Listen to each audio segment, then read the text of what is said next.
as palavras do presidente estão tendo pouca credibilidade com a sociedade que de forma legítima está se manifestando. É claro que eu tenho dito sempre aos manifestantes, aos caminhoneiros, que qualquer coisa muito radical acaba entornando, ficando, né, ruim. Né? Então, quando a sociedade é atingida, quando os hospitais são atingidos, quando as escolas são atingidas, não é bom. Então, o bom é que, através do diálogo, através da credibilidade da palavra de cada um de nós, se consiga avançar. Né? Acredito que a desobstrução das estradas, pelo menos para a circulação, isso é uma questão importante, que o governo faça com todo cuidado também, respeitando aqueles trabalhadores que têm o direito de se manifestar. Não vê uma crise, talvez a crise mais profunda da nossa história, que vem desde o governo Dilma.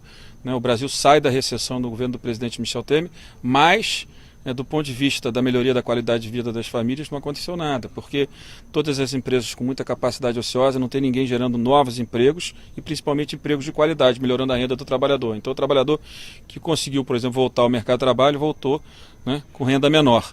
Então, e os preços dos combustíveis aumentaram muito, do gás de cozinha aumentou muito. Então a vida do trabalhador piorou, mesmo que o Brasil saindo da recessão. E é isso que falta às vezes para o governo, entender que os números melhoraram em relação ao governo Dilma, mas a vida real das pessoas não melhorou. Então, na hora que o governo tem um aumento do preço do petróleo e que vai ter um excesso de arrecadação para o governo federal apenas na ordem de 13, 14 bilhões, ele deveria pegar esse excesso de arrecadação e devolver para a sociedade. Devolve como?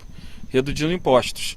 Né? Aliás, impostos que o governo, na minha avaliação, aumentou em 2017 em julho, o PIS/COFINS da gasolina, do etanol e dos diesel na média de 100%, aumentou de forma irresponsável. São 20 bilhões de reais em 12 meses que se tira da sociedade. Você tirou 20 bilhões da sociedade que sofre com uma crise econômica que vem há 4, 5 anos. Então a crise é mais complexa, ela é mais profunda e se precisa tomar cuidado. Né? Claro que as rodovias não podem ficar obstruídas, que se faça manifestação pacífica, né, fora, né, das estradas, mas que a gente entenda que tem um certo limite, né, para que a sociedade possa se manifestar e tem também um limite para que o governo também use com cuidado a força, né, para que possa, desobstruindo as estradas, respeite a manifestação da sociedade.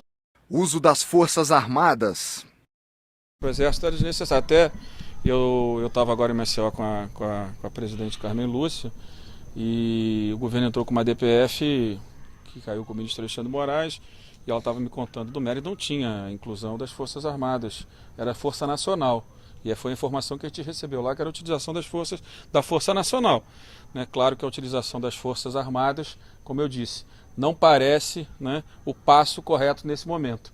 Acho que os manifestantes estão dialogando. Né? Uma parte ontem deixou claro que o acordo que estava sendo feito eles não ia impactar a ponta, e foi o que aconteceu. Então acho que tem que tomar cuidado. O que eu disse é desobstruir a estrada é uma coisa, usar as Forças Armadas é outra. Acho que as Forças Armadas elas devem ocupar outro papel nessa história, não esse papel. Acho que a Força Nacional, que é composta por policiais militares, claro, junto com a Polícia Rodoviária Federal, podem atuar em conjunto. Não é o que foi informado, mas nas últimas informações que nós tivemos, de fato, apareceu as Forças Armadas já de alguma forma atuando. De fato, também não acho que é o melhor caminho. Tem certos momentos que o governo tem que atuar, é claro, mas da minha parte, aquilo que eu possa fazer para ajudar, que eu acho que eu tenho feito, que eu fiz essa semana que vem vamos avançar em alguns projetos que ajudam a regulamentar, garantir maior segurança jurídica. Eu acredito que é importante e acho que cada um cumprindo seu papel, a gente vai conseguir sair o mais rápido possível dessa crise. Preço dos combustíveis. Quando você interfere na política de preço da Petrobras, no final a sociedade paga a conta e não sabe. É a mesma coisa que o sistema Eletrobras. Né? A gente não sabe o valor que o governo brasileiro, que os brasileiros pagam todo ano com o prejuízo da Eletrobras também. Então, a política de preço livre da Petrobras está correta. O que não está correto e não é necessário, por exemplo, é incorporar a variação cambial ao preço, né, ao aumento dos preços. O que não está correto é ter uma política de aumento diária. Não tem nenhum país do mundo, pelo menos que eu conheço, que todo dia se aumenta o preço do combustível. A Petrobras pode, com a liberdade do preço, fazer uma política com mais previsibilidade para a sociedade. Vai aumentando e reduzindo ao longo de um período mais longo. Eu acredito que é muito possível que seja feito assim. Agora, ninguém pode negar que o presidente Pedro Parente é um grande quadro, que já passou dentro do governo em momentos delicados, como na crise do apagão, e comandou de forma competente da Casa Civil aquela crise que o Brasil viveu. Então a gente não pode também, né, porque nós estamos vendo uma crise maior porque o preço do petróleo subiu muito, e aí começar a querer desgastar um quadro da qualidade do Pedro Parente. Eu acho que ele, pela qualidade dele, pela capacidade de articulação, pela inteligência dele, eu tenho certeza que ele também vai compreender que essa política de mudança diária do preço do combustível gera muita insegurança, principalmente para quem trabalha com combustível. Agora, ele fazendo uma política, né, gerando um colchão, né, com toda a liberdade, para que não fique com flutuações diárias, eu tenho certeza que ele faz um bom trabalho na Petrobras e não acredito que tirá-lo agora da Petrobras vai ajudar o Brasil.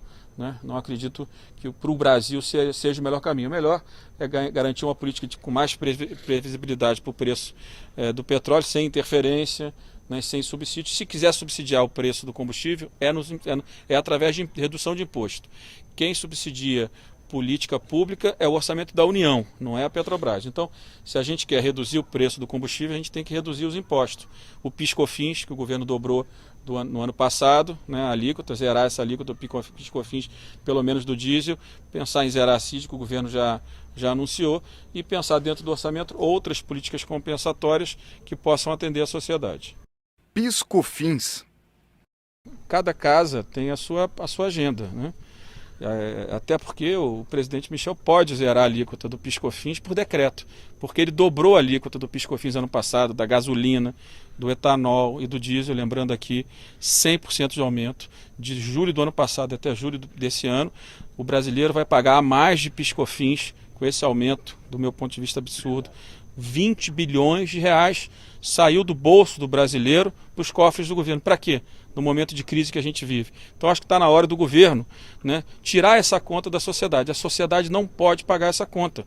Então acho que o governo deveria, por decreto, não precisa ser por lei, não tem nenhuma vaidade que se aprove o projeto da Câmara, mas se o governo, que tem esse poder, baixar um decreto amanhã, zerando o PIS/COFINS do diesel, reduzindo um pouco, voltando à alíquota anterior da gasolina e do etanol, a gente vai ter melhores condições, né, de preços para a sociedade, e a sociedade aí sim não estará pagando uma conta que não é dela.